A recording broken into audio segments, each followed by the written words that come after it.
eu navegarei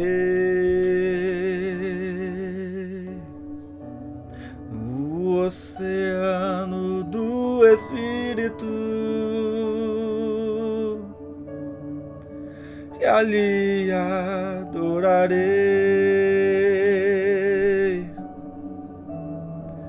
ao Deus do meu amor.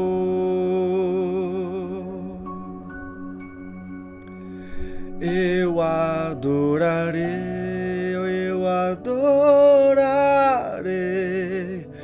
ao Deus da minha vida, que me compreendeu sem nenhuma explicação.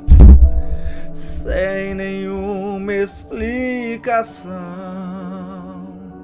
Espírito, Espírito, Espírito, que desce como fogo,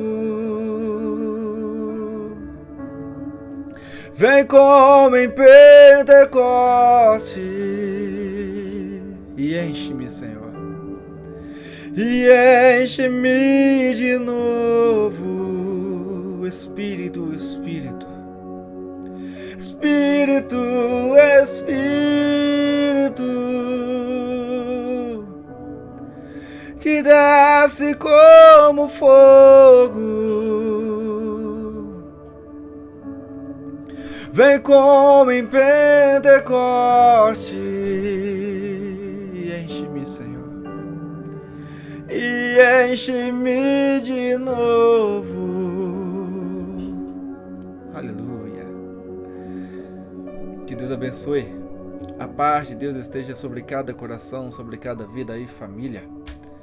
Iremos iniciar este vídeo com este fundo musical e ele continuará aí no decorrer do vídeo. Eu navegarei. Quantos já cantaram esse louvor? Um louvor lindo, da qual nos traz para navegar no oceano do Espírito. O Espírito ele é como uma chuva cerúlea. A cada dia que a gente se rende aos pés de Cristo, o Espírito vem regar esta árvore com o poder dele e vem nos restaurar, nos renovar, para que esta árvore esteja fortemente enraizada, dando bons frutos, e os galhos se expandem através da palavra. Uma árvore formosa através de Cristo. Formosa não em sua estrutura física, mas no seu interior através do Espírito. Uma árvore que tem humildade, uma árvore que tem mansidão, uma árvore que tem domínio próprio, uma árvore que tem resistência para passar pelas tribulações, dando glória a Deus. Tudo isso através do Espírito. Por isso este louvor é tão lindo. Temos que todos os dias navegar no oceano do Espírito. O devocional de Charles Spurgeon, hoje, ele vai em 1 Reis, capítulo 22, verso 49. Não esqueçam, gente. Como vocês estão? Nem esqueci de perguntar. Deus abençoe vocês poderosamente, grandemente a vida de vocês. Se inscrevam quem não se inscreveu, curtam quem não curtiu, desde já, porque senão vocês esquecem. Compartilhem também, por favor, e juntos vamos propagar o Evangelho, amém? Perdão, toda vez que eu faço um vídeo eu tô, É porque eu tomo água antes de fazer, por isso, tá bom, gente? Aí daí, desculpa. 1 Reis, capítulo 22, verso 49. E fez Jeosafá navios de Tarsis para irem a Ofir por causa do ouro. Porém não foram, porque os navios se quebraram em Ezion-Geber. Os navios de Salomão haviam retornado em segurança, mas as embarcações de Jeosafá nunca alcançaram a terra do ouro. A providência prospera uns e frustra os desejos de outros, no mesmo negócio e no mesmo local. Contudo, o grande governante é tão bom e sábio tanto em um momento como no outro, que hoje possamos ter graça na lembrança desse texto, bendizendo ao Senhor pelos navios quebrados em Ezion-Geber, bem como pelas embarcações fretadas com bênçãos temporais. Não vamos invejar o mais bem-sucedido, nem murmurar nossas perdas como se estivéssemos sendo singular e especialmente provados. Como Jeosafá, somos preciosos aos olhos do Senhor, apesar de nossos projetos acabarem em desapontamento. A causa secreta da perda de Jeosafá é digna de nota, pois ela é a raiz de muitos dos sofrimentos entre o povo do Senhor. Foi sua aliança com uma família pecadora, sua comunhão com pecadores. Em 2 Crônicas, capítulo 20, verso 37, somos informados que o Senhor enviou um profeta para declarar: porquanto te aliaste com Acasias, o Senhor despedaçou as tuas obras. Esse foi um castigo paternal e que parece ter sido abençoador para ele. Pois no versículo que sucede nosso texto desta manhã, ou desta noite, desta tarde, vamos encontrar Jeosafá recusando-se a permitir que seus servos navegassem nas mesmas embarcações das do perverso rei, 1 Reis 22:50. Queira Deus que a experiência de Jeosafá possa ser um aviso ao restante do povo do Senhor para evitarem estar em julgo desigual com os incrédulos, 2 Coríntios 6, verso 14. A vida de miséria é geralmente a sorte daqueles que se unem em casamento ou de qualquer outra forma por sua própria escolha com os mundanos. Oh, por amor a Jesus, que como ele, possamos ser santos, inocentes, imaculados, separados dos pecadores. Pois se não for assim conosco, podemos esperar ouvi-lo muitas vezes dizendo: o Senhor despedaçou as tuas obras. 2 Crônicas, capítulo 20, verso 37. Devocional hoje foi uma puxada de orelha e uma batida de chicote, né? Julgo desigual. Para quem já digamos assim, né, vive junto, e também casado, coloca aí, que vive junto e casado, com uma pessoa que não é cristã, essa palavra não se enquadra a você. Você já veio para o Evangelho casado com essa pessoa, ou casado com essa pessoa. Então, ore para que haja libertação na vida dessa pessoa que está do seu lado, para que todas as escamas malignas venham sair dos olhos, os ouvidos destapados, para que possa ouvir a voz do Senhor e possa o Espírito Santo ali entrar e fazer morada e trabalhar nesta casa suja, aonde estará purificada pelo sangue do Cordeiro. Agora, aqueles que são cristãos e escolhem pessoas que não são cristãs para terem uma relação a chegar ao casamento, eu já falei isso nos vídeos passados, é má companhia. É má companhia, porque não vai te fazer chegar até Deus. Aí você me fala: ah, mas eu consigo trazê-lo para Deus ou trazê-la para Deus? Não consegue. Sabe por quê? Porque pela prova dos números, a maioria das pessoas que se relacionaram, que estavam na igreja, estavam com Cristo, se relacionaram com pessoas do mundo, a maioria, a grande maioria, não conseguiram se manter na presença de Deus e se afastaram por conta dessas pessoas que estavam no mundo. Acabaram desviando do caminho. Aí você fala: eu não sou a maioria. Tudo bem então, mas não tenta a sorte. Isso é ajudar o diabo a fazer a obra dele. Você está dando uma força para o diabo fazer a obra dele. Antes de se relacionar com tal pessoa, então ore ao Senhor, vai trabalhando na pessoa com a palavra, seja amigo dessa pessoa, e vai trabalhando, falando da palavra do Senhor, e deixa o Espírito Santo cuidar. Mas a partir do momento que você já se relaciona com essa pessoa, há uma brecha para o diabo trabalhar nisso. Você não vê o caso que a gente viu aqui deste livro, que o diabo ficou nervoso com Vermelindo por uma mulher, uma moça cristã, chegar perto do rapaz? O diabo queria uma pessoa do mundo para chegar perto do rapaz, seria mais fácil dele poder ali sujar as roupas do rapaz e ele viver uma vida pecaminosa, afastada do Pai. Então, o julgo desigual é sério. Você traz maldições para a sua vida. Esdras, o sacerdote, escriba, e chorou amargamente com o povo de Israel, se misturando com pessoas que não deveria. Pessoas que estavam idolatrando a outros deuses fora do Deus verdadeiro. E aí, Salomão é um grande exemplo disso. Só pra você ver, o homem foi sábio. Perdão. O homem foi sábio. E ele se deixou se desvirtuar pelas mulheres que tinha. Elas não adoravam ao Deus verdadeiro que ele adorava, mas adoravam outros deuses, uns deuses falsos, demônios. E ele se perdeu. Jugo desigual. Repito, se você já é casado, casada com uma pessoa que não é cristã, amém, busque por essa pessoa. Não divorcie, busque por esta pessoa. Clame a Deus que uma hora, em nome de Jesus, a pessoa vai se converter aos caminhos do Senhor. Mas você que é solteiro, que é solteira, pelo amor de Deus, não vá pelo caminho torto, não. Não vá achando que você é super-herói, super santo, não. Você não vai conseguir arrebatar aquela pessoa, não. Crie um laço de amizade, sim, mas não se relacione, porque o inimigo pode usar disso para te derrubar.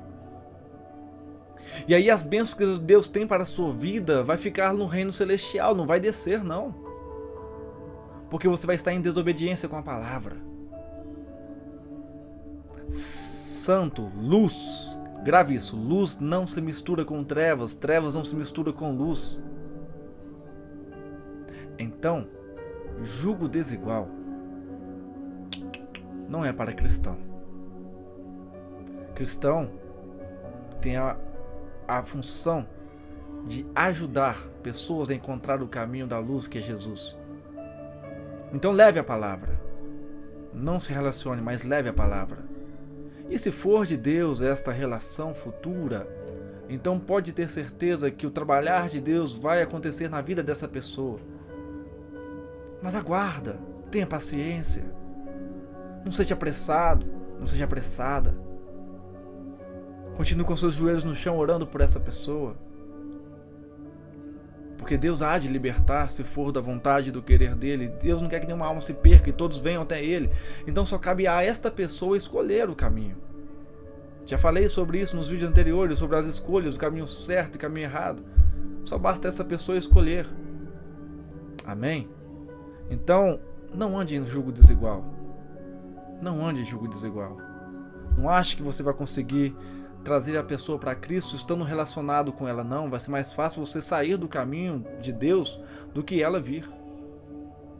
Tá bom? Não tenta a sorte, não. Porque Jesus está voltando e por um trecho de tempo, um segundo que você estiver desviando do caminho, estiver olhando para o caminho errado, Jesus voltar, você corre o risco. Toma cuidado. Tá bom? Vamos lá. Capítulo 24 do meu querido Vermelindo. Estive em contato com o Desordemo. Aqui já é um outro apelido de um outro demônio, né? De uma outra função. Pelo nome aqui deve ser um demônio que cuida da desordem, né? Da bagunça. Que é responsável pela namorada de seu paciente. Começo a ver a brecha na armadura dela. Olha isso. Olha isso. Em vídeos anteriores ele elogia a menina. Ele fala, ela é uma cristã forte, genuína, verdadeira, que está ali firme. E agora encontrou uma brecha. Davi teve brechas. Salomão teve brechas. Elias também teve brecha.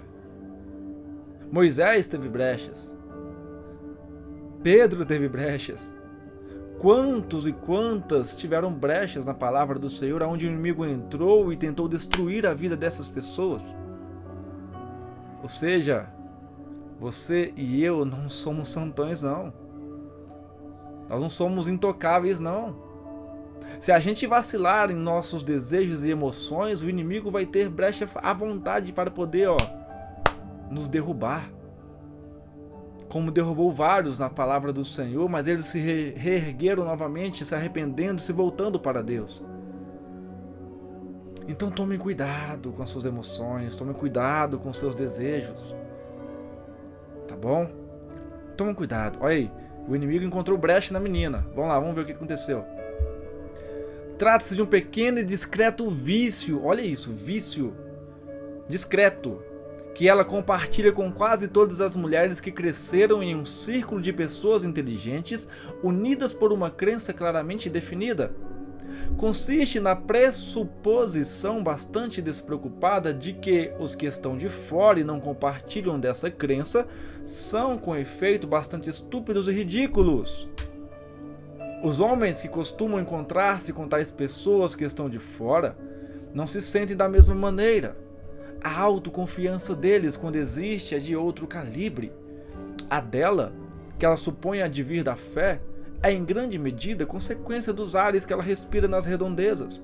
Na verdade, não é nada muito diferente daquela convicção que ela teria sentido aos 10 anos de idade, de que o tipo de facas para cortar peixes que eram usadas na casa de seu pai seriam do tipo mais adequado, normal ou real, ao contrário daquelas que eram usadas pelas famílias da vizinhança, que não eram de fato para ela facas próprias para cortar peixe.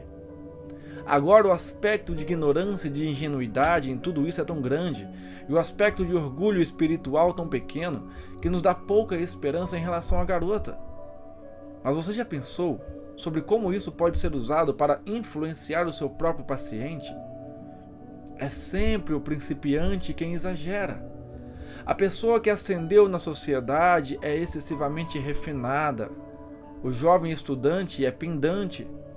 Nesse novo círculo, o seu paciente é um principiante. Dia após dia, ele está ali presenciando uma vida cristã cotidiana de uma qualidade que ele nunca antes imaginou, que enxerga por meio de um óculos cor-de-rosa porque está apaixonado. Ele está ansioso, na verdade. É o inimigo que o está comandando, para imitar essa qualidade. Será que você conseguiria levá-lo a imitar esse defeito de sua amada e a exagerar isso a ponto de fazer o que era venial nela tornar-se nele o mais belo dos vícios, o orgulho espiritual? As condições parecem ideais. O novo círculo de amizades dele é um grupo do qual ele está querendo ficar orgulhoso por outros motivos além do cristianismo. Trata-se da sociedade mais bem educada, mais inteligente, mais agradável que ele já encontrou. Ele também está um tanto iludido quanto ao lugar que ocupa nela. Sob a influência do amor, ele ainda pode pensar que é indigno da moça, mas está rapidamente parando de se achar indigno dos demais. Ele não tem noção das concessões que lhe fazem por causa do carinho que eles demonstram com o novo membro da família. Nem em sonho ele imaginaria que suas conversas e suas opiniões são reconhecidas por eles como meros ecos das conversas e das opiniões deles mesmos. E ele sequer suspeita de que o prazer de que ele usufrui com esse povo seja para ele decorrência da energização erótica que a garota espalha ao seu redor. Ele pensa que gosta da conversa e do estilo de vida deles por causa de alguma semelhança entre o próprio estado de espírito deles, quando, na verdade, eles estão tão acima dele e, portanto, se ele não estivesse apaixonado, estaria meramente intrigado e se sentiria repelido por muito do que ele agora aceita. Ele é como um cachorro que imagina que entende de armas de fogo só porque o seu instinto de caça e amor pelo mestre o capacitam a apreciar um dia de caça. Aí está a sua chance, Vermelindo. Enquanto o inimigo, por meio do amor sexual e de pessoas muito agradáveis e bastante avançadas em seu serviço, dirige o jovem bárbaro a níveis que ele nunca teria alcançado de outra forma, você deve fazê-lo sentir-se como se estivesse encontrando o seu próprio nível, que essas pessoas são o seu tipo e que, vindo para o meio delas, ele esteja em casa. Quando ele se despede deles para se juntar a outro grupo, será tedioso. Em parte porque qualquer grupo social ao seu alcance é de fato menos divertido, ainda mais porque ele vai sentir falta do encantamento da jovem. Você deve instruí-lo a confundir esse contraste entre o círculo que lhe dá prazer e o círculo que o entendia, com o contraste entre cristãos e incrédulos. Ele deve ser levado a sentir, mas é melhor que não transforme o sentimento em palavras, o quanto nós cristãos somos diferentes. E por nós cristãos, ele deve querer dizer com efeito, mas sem que ninguém saiba, meu grupo. E por meu grupo, ele não deve querer dizer as pessoas que em sua caridade e humildade me aceitaram, mas as pessoas com quem eu me associo por direito. O sucesso consiste aqui em confundi-lo ao máximo. Se você tentar torná-lo explícita e declaradamente orgulhoso de ser um cristão, provavelmente irá fracassar. As advertências do inimigo contra isso são conhecidas demais. Se, por outro lado, você deixar cair por terra a ideia de nós cristãos e simplesmente deixá-lo complacente com o seu grupinho, você não produzirá o verdadeiro orgulho espiritual, e sim mera vaidade social, que por comparação é um pecadozinho de nada. O que você deseja é alimentar uma mistura de pensamentos autoelogiosos que o mantém ocupado demais para lhe permitir levantar a questão: sobre o que exatamente estou me congratulando? A ideia de pertencer a um círculo íntimo, de estar em uma fraternidade secreta, é muito doce para ele. Aproveite-se disso, ensine-o, usando a influência dessa menina quando ela estiver nos momentos de rara tolice, a adotar um ar de diversão à custa das coisas que o incrédulo diz. Algumas teorias com as quais ele pode topar nos círculos cristãos modernos podem se provar muito úteis aqui. Teorias, quero dizer, que depositam a esperança de bem da sociedade em algum círculo íntimo de clérigos, alguma minoria de teocratas. Não se trata de problema seu descobrir se essas teorias são verdadeiras ou falsas. A grande coisa é tornar o cristianismo numa religião do mistério em que ele se sinta um dos iniciados. Por favor, não encha suas cartas com bobagens sobre a guerra europeia, cujas implicações finais serão no final das contas importantes, mas isso é matéria para o alto comando. Não estou minimamente interessado em saber quantas pessoas foram mortas por bombas na Inglaterra. Se eu quiser saber em que estado de espírito morreram, basta-me consultar os arquivos do lado de cá. Que eles morreriam algum dia eu já sabia. Por favor, Vermelhinda, mantenha o foco no seu trabalho. Com carinho, seu tio maldanado. A gente vê que está tendo uma guerra, a guerra continua, ocorrendo nessa época que o autor escreveu o livro, ele retrata ali uma guerra. Como falei, se eu não me engano, é a Segunda Guerra Mundial, se eu não me engano. E o Vermelindo ele tinha colocado na carta algo sobre a guerra e o maldanado repreende ele falando: concentre-se no seu trabalho, deixe a guerra para os chefões aqui que nos comanda. A nossa função é o rapaz, a mãe dele e agora essa menina que está entrando na vida desse rapaz. Então, olha para vocês verem que interessante. O alto orgulho, o ego, né, da pessoa ser santona. No começo ele elogiou a menina, uma cristã genuína, verdadeira, que está ali todos os dias ali sendo devota ao Senhor. Infelizmente, por conta disso, há muitos que geram dentro de si um certo orgulho de ser cristão. Orgulho esse que jamais devemos ter. Nós somos falhos, pecadores miseráveis, e muitos, por conta desse orgulho, desprezam o seu próximo. Não, eu não posso chegar perto de você, porque você não faz parte do meu bando, do meu grupo, da minha sociedade. Quem é você? Quem é você? Na fila do pão, como eles falam. Gente, todos nós somos feitos por um único meio, barro, o pó da terra. Viemos de duas únicas pessoas, Adão e Eva. Se viemos deles, todos somos irmãos e irmãs. Por que essa briga entre nós? Por que essa diferença de classe social ou de classe religiosa que nem deveria existir?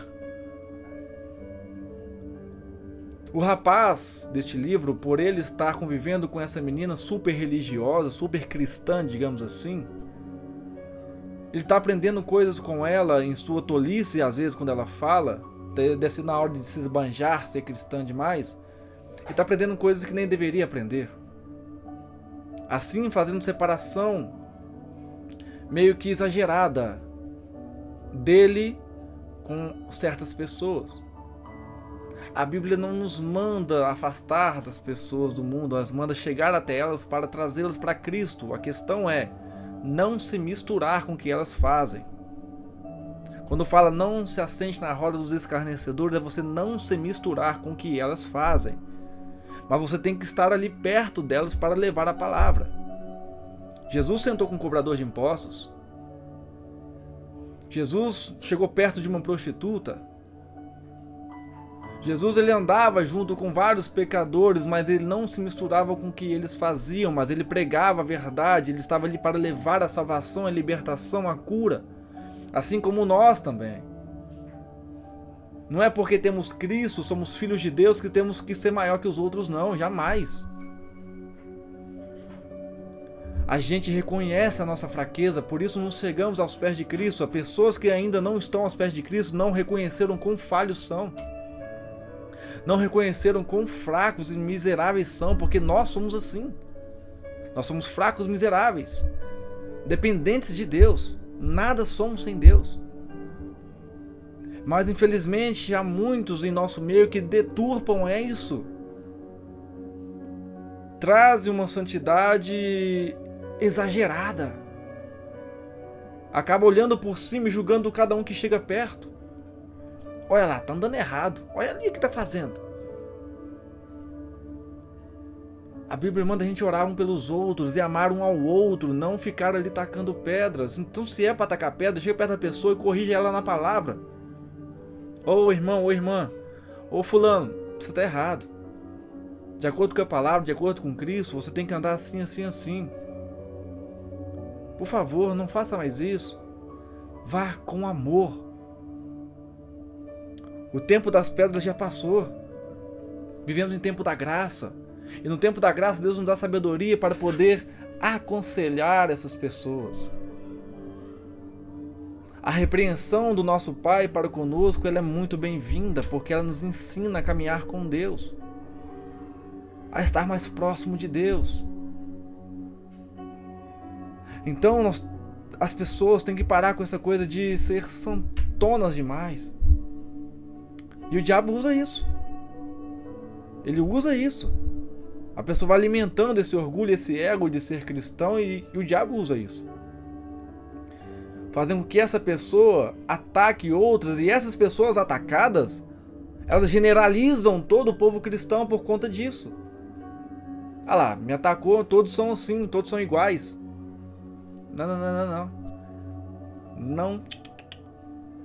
Na época de Jesus tinha os fariseus.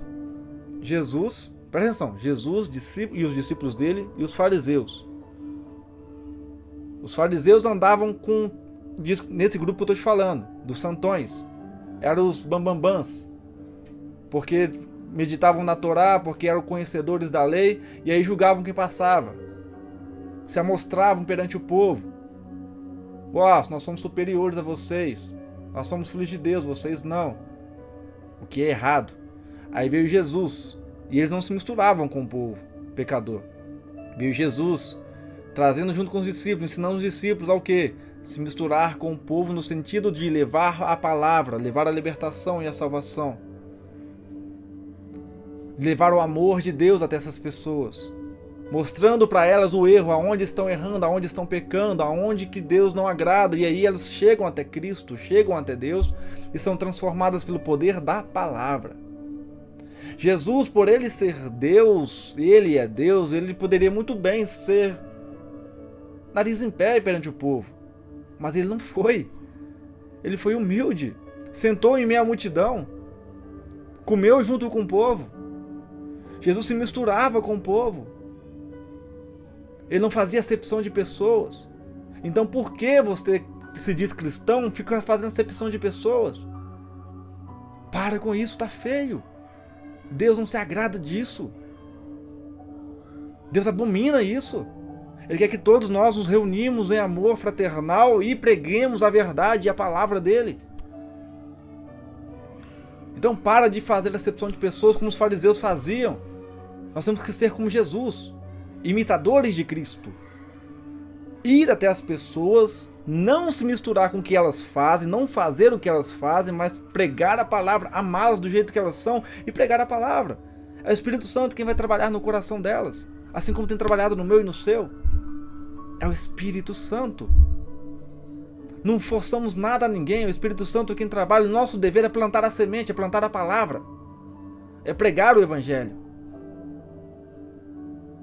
Então pregue a palavra, ame o seu próximo. Ah, mas ele está fazendo coisa errada. Problemas. Ame ele ou ela do jeito que ela é e continue pregando a palavra. E combata esses hereges que tem por aí. Defenda a fé. Paulo defendia a fé. Estevão morreu defendendo a fé. Defende a fé do nosso Deus, ao Evangelho, Cristo. Porque tem muitos aí que se diz cristão, mas são hereges, estão fazendo acepção de pessoas. É só só uma igreja que salva. A igreja, primeiramente, a igreja nem é a sua, a igreja é de Cristo. Tem que parar com isso. Ah, minha igreja é salva, você tem que batizar de novo, você batizou na igreja tal? Não, você tem que batizar aqui na minha de novo aqui. Pode batizar, pode ficar nesse batismo que você fez lá, não. Para, tá feio. Para. Jesus quer que a gente ande unidos em amor, aonde a gente vai julgar pela reta justiça, de acordo com a palavra, exortando com sabedoria e mansidão, dada pelo Espírito Santo. Não é exortando, gritando e tacando pedra na pessoa, não, é exortando com sabedoria, trazendo ela em amor para perto de Deus, para que ela largue este pecado, onde ela está ali sendo maltratada pelo inimigo. Então, há muitos em nosso meio cristão que estão vivendo dessa maneira como os fariseus viviam. Que Deus tenha misericórdia dessas pessoas. Que Deus tenha misericórdia dessas pessoas. Se Jesus estivesse em nosso meio, quando estava com os discípulos na época, andando em nosso meio, ele ia lançar tanta palavra de conserto para esses fariseus que tem por aí. Mas tanta palavra dura que ele ia lançar contra esse povo. Porque estão fazendo errado. Nossa, você não pode tomar a Santa Ceia não, porque você está assim. Para com isso. Para com isso. Ajude um ao outro a caminhar na fé, ao invés de ficar caluniando e machucando essa pessoa ainda mais. Já é difícil a pessoa largar aquele pecado e você vai e pisa nela mais ainda. Para. Tem que ajudar. Tem que amar. A gente tem que ajudar um ao outro a caminhar nessa estrada que é difícil. Carregar a cruz é difícil. Jesus mostrou isso para nós. Então vamos amar um ao outro. Parar de fazer acepção e parar de ficar sendo um super cristão. Para. Você é miserável, eu sou miserável, somos falhos, pecadores. Enquanto vivermos nessa natureza, nós nunca seremos bons. Bom é o Espírito Santo de Deus.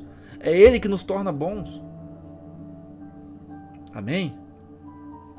Você vê, né? Hoje começou um devocional duro, pesado e terminamos duro também. Hoje foi uma palavra mais dura. Mas é para acordar, gente. Estamos vivendo os últimos tempos, Jesus está voltando e infelizmente o povo cristão, que se diz cristão, está manchando o Evangelho de Cristo. Tem que parar com isso. Conserta, povo. Conserta. Se realmente serve a Cristo, então vai olhar lá como que Jesus tratava o povo. Jesus ele era mais duro com os fariseus do que com o povo que não lia a palavra, que não meditava na lei. Porque os fariseus eram hereges. Eles liam sobre Deus na Torá, mas não conheciam verdadeiramente a Deus. Conheciam superficialmente, e aquele povo não conhecia a Deus, mas quando Jesus apareceu, aquele povo ficou maravilhado, e os fariseus não. Sejam verdadeiros cristãos. Muitos estão manchando o Evangelho, mas seja o diferencial destes muitos. Jesus está voltando, e Deus busca aqueles que o adorem em espírito e em verdade, que cumpram os seus mandamentos. Amar a Ele acima de todas as coisas e amar ao próximo como a ti mesmo. Então busque exercer a palavra, conforme Ele nos ordenou. Deus abençoe a vida de vocês poderosamente, amém? Pior que eu nem orei, né, rapaz? Quando a gente começou, comecei com o hino e não orei. Vamos terminar aqui orando, amém? Em nome de Jesus. Grandioso Senhor e Deus Pai soberano, te agradecemos, ó Pai, por mais um vídeo que o Senhor nos concedeu a fazer e realizar aqui em Tua presença. Obrigado, Espírito Santo, por falar em nossos corações. Obrigado por nos consertar, por nos ensinar a caminhar nessa estrada da fé, ó Pai, que não é fácil. Ensina-nos, ó Pai, a amar um ao outro, a não fazer acepção de pessoas, mas estar sempre ajudando um ao outro a caminhar, ó Pai. Senhor Deus, em nome de Jesus, quebranta o coração dessas pessoas que são orgulhosas, ó Pai, por serem cristãs. Isso não se faz. Nós temos que amar e zelar das almas, ó Pai. Não é ficar julgando, Senhor Deus, ficar cuspindo santidade nas pessoas, não. Eu sou melhor porque eu estou em Deus, você não. Não, para, nós temos que parar com isso, Senhor. Quebranta o nosso coração. Transforma o nosso coração. Assim como Davi pediu ao Senhor no Salmo 51, me dê um coração puro, Pai, nos dê um coração puro e renova o nosso espírito, para que venhamos caminhar conforme a Tua soberana vontade, conforme o Senhor nos ensinou na Tua santa palavra. Deus, derrame a Tua graça sobre a Tua noiva, que haja transformação na Tua noiva, Pai. Que o povo cristão venha parar de degladiar um contra o outro, mas venha amar, venha zelar um do outro, ajudar a ter uma comunhão neste amor fraternal, conforme Paulo nos ensinou, através do Senhor. Deus, em nome de Jesus, eu peço ao Senhor que abençoe o lar e a vida de cada um que assistiu a este vídeo, derramando a Tua graça sobre cada família e lar, em nome de Jesus. Que o amor de Deus Pai, a graça do Senhor Jesus e a comunhão do Espírito Santo de Deus e a consolação esteja para com todos, em nome de Jesus. Amém. Que Deus abençoe todos vocês, em nome de Jesus. Amém. Um abraço meu aí para todos vocês.